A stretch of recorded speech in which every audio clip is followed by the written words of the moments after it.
حضرات، اب آپ سماعت فرمائیں مفکر اسلام حضرت مولانا سید ابو الحسن علی حسنی ندوی کی وہ تقریر جو آپ نے سن 1977 عیسوی کو ٹورنٹو کینیڈا میں فرمائی. لا مضل له ومن يضلله فلا هادي له ونشهد أن لا إله إلا الله وحده لا شريك له ونشهد أن سيدنا ونبينا ومولانا محمدا عبده ورسوله صلى الله عليه وعلى آله وأصحابه وأزواجه وذرياته وأهل بيته وبارك وسلم تسليما كثيرا. أما بعد، أعوذ بالله من الشيطان الرجيم. يا عبادي إن أرضي واسعة فإياي فاعبدون. میرے بھائیوں اور بہنوں، اللہ تعالیٰ کے ہاں انسان کی زندگی کا مقصد بندگی ہے، یعنی اللہ کی صحیح معرفت اور اس کے حکم کے مطابق زندگی گزارنا، اور آخرت کے لیے کوشش، اور اللہ کو راضی کرنا، اور اس کے رسول صلی اللہ علیہ وآلہ وصحبہ وسلم کے طریقے پر چل کر اللہ کا قرب حاصل کرنا اصل مقصد یہ ہے. اور اس کے علاوہ جتنی چیزیں ہیں سب وسائل، مقصد اور ذریعے کا فرق آپ سمجھتے ہیں، مینس اینڈ اینڈس، یہ سب مینس میں داخل ہے، ذرائع میں داخل ہے کہ اس کے لیے کوشش کرنا، اس کے لیے مشکلات کو دور کرنا، اس کے لیے مناسب فضا اور ماحول پیدا کرنا، اس کے لیے قوت نافذہ، اسے کہتے ہیں آج کل قوت تنفیذ حاصل کرنا، تاکہ اللہ کے حکموں پر عمل آسان ہو جائے اور کوئی مجبوری کی شکایت نہ کر سکے، اور کوئی دوسری طاقت اور کوئی دوسرا اقتدار اس میں خلل اندازی نہ کر سکے، یا اس کے مقابل کوئی دوسری متوازی دعوت نہ دے سکے. اس کو قرآن شریف نے اپنے معجزانہ الفاظ میں بیان کیا ہے کہ حتی لا تکون فتنة ویکون الدین کلہ للہ، یہاں تک کہ کشمکش جاتی رہے، یعنی دو طاقتوں کی جو آپس میں ان کا ٹکراؤ ہوتا ہے، کلیش ہوتا ہے، تصادم ہوتا ہے، وہ جاتا رہے، جس کی وجہ سے لوگ خامخواہ انتشار میں پڑیں، کنفیوزڈ ہوں، کوئی کہے ادھر چلو، کوئی کہے ادھر چلو. ویکون الدین کلہ للہ، اور اطاعت و فرما برداری صرف اللہ کی ہو. اسی کے لیے دعوت کا کام ہے، اسی کے لیے امر معروف نہی عن المنکر ہے، اسی کے لیے اگر ضرورت ہو اور وقت آئے اور شرائط پورے ہوں تو جہاد ہے، اسی کے لیے اسلام کو ایسی طاقت مہیا کرنا اور اس کو اقتدار پر لانا ہے کہ کمزور لوگوں کو بھی خدا کے بتائے ہوئے راستے اور اللہ کے رسول کے بتائے ہوئے راستے پر چلنا ایسا مشکل نہ ہو جائے کہ کہیں کہ لا یکلف اللہ نفسا الا وسعہا، اور یہ تو ہماری طاقت سے باہر. لیکن سب کا مقصد ہے اللہ کی بندگی. وما خلقت الجن والانس الا لیعبدون. اس کے بارے میں ذہن کو پورے طور پر صاف کر لینا چاہیے. میں نے یہاں مغرب میں، یورپ میں اور امریکہ میں اور اپنے پڑھے لکھے حلقے میں اچھا خاصا اس میں الجھاؤ پایا ذہن کے اندر کہ وہ ذرائع اور مقاصد کے درمیان فرق نہیں کرنے پاتے. مقصد تو صرف یہ ہے کہ اللہ کی بندگی ہو اور اللہ کو راضی کیا جائے. اللہ نے جس مقصد کے لیے ہمیں پیدا کیا ہے اور ہمیں زندگی دی ہے، طاقتیں دی ہیں، صلاحیتیں دی ہیں، وسائل دیے ہیں، ان کو ہم استعمال کریں تاکہ اللہ ہم سے راضی ہو، زندگی کا مقصد پورا ہو، اور تاکہ آخرت میں اللہ ہم سے خوش ہو اور ہمیں اپنا قرب عطا فرمائے اور اس کے سامنے سرخرو ہوں اور جنت میں ہمیں اونچے سے اونچا مقام حاصل ہو. یہ اصل مقصد ہے. یہ مقصد اگر کہیں پورا ہو رہا ہے تو بہت مبارک، اور اگر یہ مقصد خاص اپنے وطن میں پورا نہیں ہو رہا ہے، جہاں آدمی پیدا ہوا ہے اور اس کے ذرے ذرے سے اس کو محبت ہے، اور جہاں کا کانٹا بھی انسان کو پھول سے زیادہ پیارا ہوتا ہے. خار وطن سنبل و ریحاں خوشتر کسی نے کہا ہے کہ وطن کا کانٹا، وطن کا خار بھی سنبل و ریحاں، وہ بڑے بڑے اعلیٰ درجے کے معطر پھولوں سے بھی زیادہ محبوب اور خوشنما ہوتا ہے، اور جس کی خاک بھی کیمیا ہوتی ہے، مٹی بھی اس کی ایک چیز سمجھی جاتی ہے، آدمی اس کو اپنی آنکھوں کی سرما بناتا ہے. ایسا وطن جہاں الفت کے اور انس کے تمام ذرائع موجود ہیں، والدین موجود ہیں، بھائی بہن موجود ہیں، خاندان کنبہ موجود ہے، اولاد موجود ہے، اور جس کو اللہ تعالیٰ نے فرمایا ہے کہ قل ان کان آباؤکم وابناؤکم واخوانکم وازواجکم أموالكم وعشيرتكم وأموال اقترفتموها وتجارة تخشون كسادها ومساكن ترضونها أحب إليكم من الله ورسوله وجهاد في سبيله فتربصوا حتى يأتي الله بأمره. اس میں اللہ تعالیٰ نے سارے معلوفات جمع کر دیے ہیں. وطن کی وجہ سے مانوس اور محبوب نہیں ہوتا. شہر شہر سب برابر، مٹی مٹی سب برابر. میں دیکھتا آیا ہوں، مجھے نہ آسمان میں کوئی فرق نظر آیا نہ زمین میں کوئی فرق نظر آیا. کہیں نہیں دیکھا میں نے کہ وہاں کی مٹی سونا ہو اور دوسری جگہ کی مٹی خاک ہو. کہیں نہیں دیکھا میں نے کہ وہاں آسمان بہت قریب ہو، سر سے لگ رہا ہو شامیانے کی طرح، اور کہیں دودھ اور شہد کی نہریں بہ رہی ہوں، کہیں پانی کی نہریں بہ رہی ہوں. مجھے سب زمین ایک طرح کی لگی اور سارا آسمان ایک رنگ کا نظر آیا. وطن اور مسافرت میں جو فرق ہے وہ ان معلوفات کی وجہ سے ہے. وطن مجموعہ ہے معلوفات کا، یعنی جن سے آدمی کے دل کو لگاؤ ہوتا ہے، افیکشن، اور اس کے دل کو ایک تعلق وابستگی ہوتی ہے، وہ چیزیں وہاں زیادہ جمع ہیں اور سب جمع ہیں. عیسائیت میں اللہ تعالیٰ نے طبعی اور شرعی اور فطرت سلیم جن چیزوں کو لگاؤ رکھتی ہے ان سب کو جمع کر دیا ہے عیسائیت میں. قل ان کان آباؤکم، ماں باپ، و ابناؤکم اولاد، و ازواجکم تمہاری بیویاں، و عشیرتکم تمہارا کنبہ اور خاندان، و اموال اقترفتموها اور مال جو تم نے کمائے ہیں، و مساکن ترضونها اور رہنے کی جگہ جن کو جو تمہیں پسند ہیں، چاہے جھوپڑا ہی ہو. اب میں یہاں امریکہ میں آیا ہوں اور میں نے مینہٹن بھی دیکھا اور شکاگو بھی دیکھا، مجھے اپنا جھوپڑا یاد آ رہا ہے. سچی بات یہ ہے. آپ بھی دعا کیجیے، میں بھی دعا کرتا ہوں. مسجد میں بیٹھے ہیں، جمعے کا آخری وقت ہے، اللہ تعالیٰ خیر عافیت کے ساتھ وہاں پہنچا دے. ہم کوئی کہے کہ میاں تمہیں اپنا جھوپڑا کیوں یاد آ رہا ہے، اتنے شاندار شہر اور تمہارے جھوپڑے کو ہم نے بھی دیکھا ہے، وہاں کیا رکھا ہے؟ خاک اڑتی ہے، غریبوں کی جگہ، میلے کچیلے لوگ وہاں ہر وقت آتے ہیں، نہ موٹر نہ کار نہ کچھ، اور تم کو وہ رائے ریلی کا وہ ٹوٹا پھوٹا مکان یاد آ رہا ہے، تمہیں ندوہ یاد آ رہا ہے، اور اس سے بڑھ کر حرمین شریفین یاد آتے ہیں. حالانکہ وہاں وہ ترقیاں نہیں ہیں، اللہ ان کو ان ترقیوں سے محفوظ رکھے مغربی تمدن سے. تو وہ اصل میں یہ چیزیں کچھ سے تعلق نہیں رکھتی بڑی بڑی عمارتوں سے، اور یہ تو دل کا لگاؤ ہے. اللہ تعالیٰ نے صاحب سب جمع کر دیا ہے. وہ جتنی چیزیں فطری طور پر آدمی کو محبوب ہوتی ہیں وہ ساری وطن میں موجود ہوتی ہیں. ابھی سب چیزیں وطن، لیکن مجھے کہنا یہ ہے کہ اگر وطن میں خدا کی بندگی نہ ہو سکے اور خدا کے احکام پر نہ چل سکے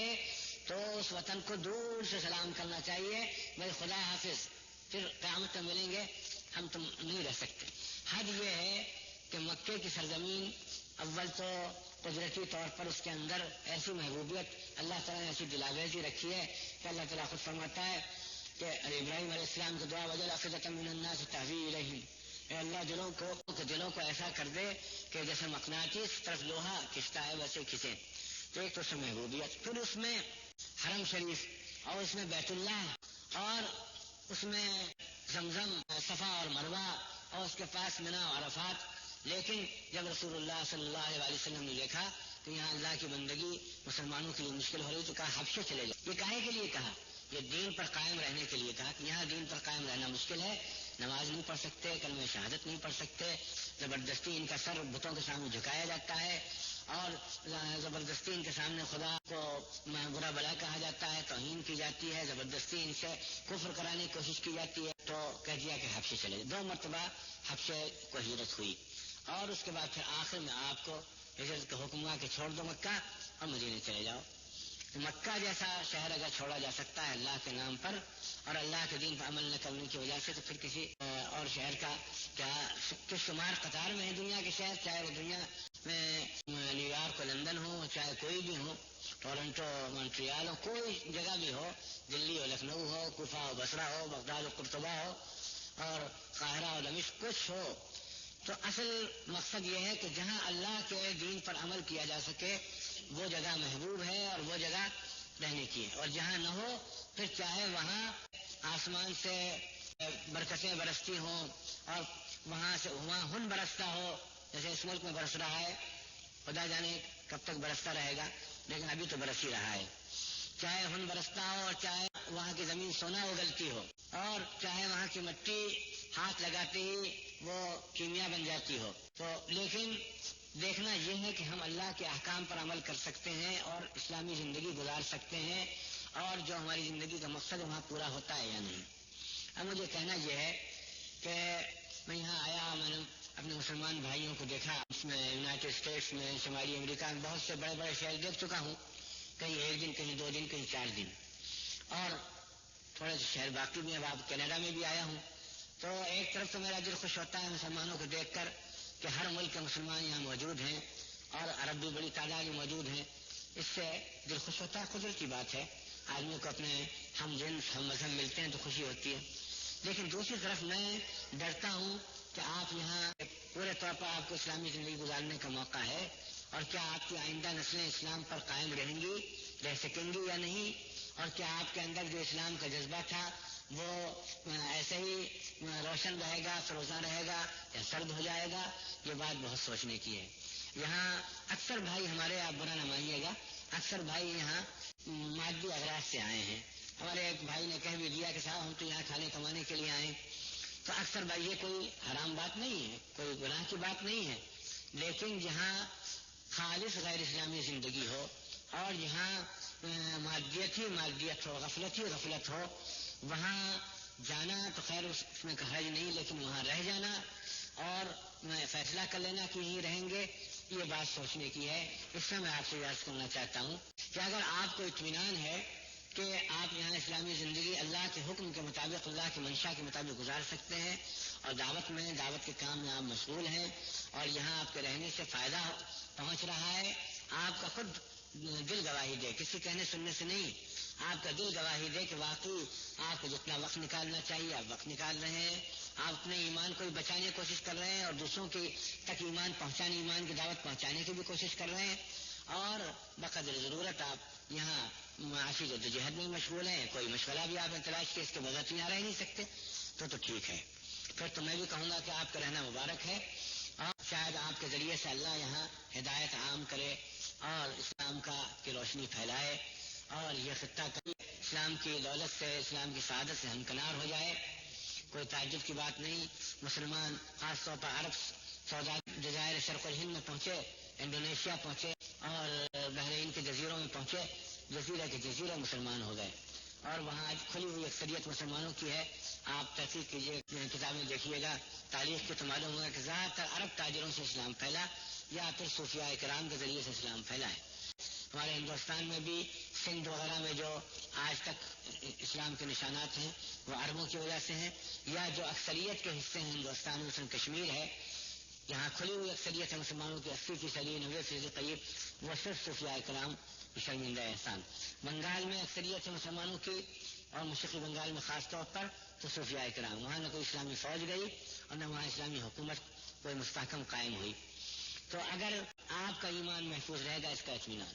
آپ کی آئندہ نسل کا بھی ایمان محفوظ رہے گا، اس کا انتظام آپ نے کر لیا ہے، اور اطمینان اس کا کر لیا ہے، اور آپ یہاں رہ کر دعوت کا کام کرتے ہیں اور ایسی اسلامی زندگی کا مظاہرہ کرتے ہیں جو دوسروں کے لیے کشش رکھتی ہے، دوسروں کو اسلام کی طرف کھینچے، تو آپ کے یہاں رہنے کا جواز ہے، اور جواز ہی نہیں بلکہ بہت بڑا کام ہے، یہ بہت بڑی خدمت ہے اور جہاد ہے۔ لیکن اگر ایسا نہیں ہے، بلکہ آپ یہاں صرف کھانے کمانے کے لیے ہیں، میں آپ سے عملی بات کر رہا ہوں، تو یہاں کچھ چند دن میرے گزرے ہیں، تو اس کی روشنی میں آپ سے بات کرتا ہوں، بالکل روزمرہ کی زندگی کی بات، کہ اگر یہ نہیں ہے وہ آپ صرف کھانے کمانے کے لیے وہاں سے آئے ہیں،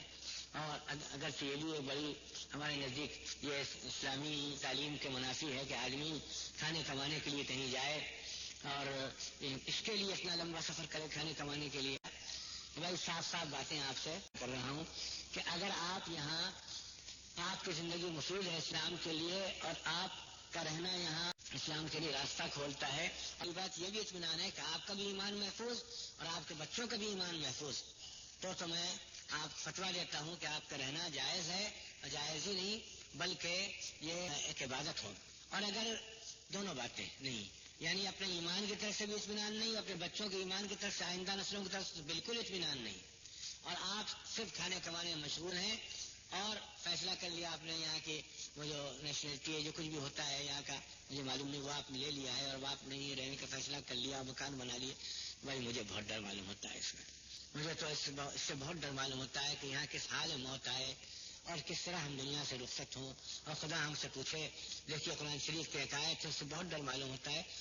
وہ میں آپ پر پورے طور پر اپلائی نہیں کرتا, یہ نہیں سمجھا میں فتویٰ دے رہا ہوں, مگر میں آیت پڑھ کے سناتا ہوں. الذین توفاہم الملائکۃ ظالمی انفسہم قالوا فیم کنتم قالوا كنا مستضعفین فی الارض قالوا ولم تکن ارض اللہ واسعة فتہاجروا فیہا فاولئک مأواہم جہنم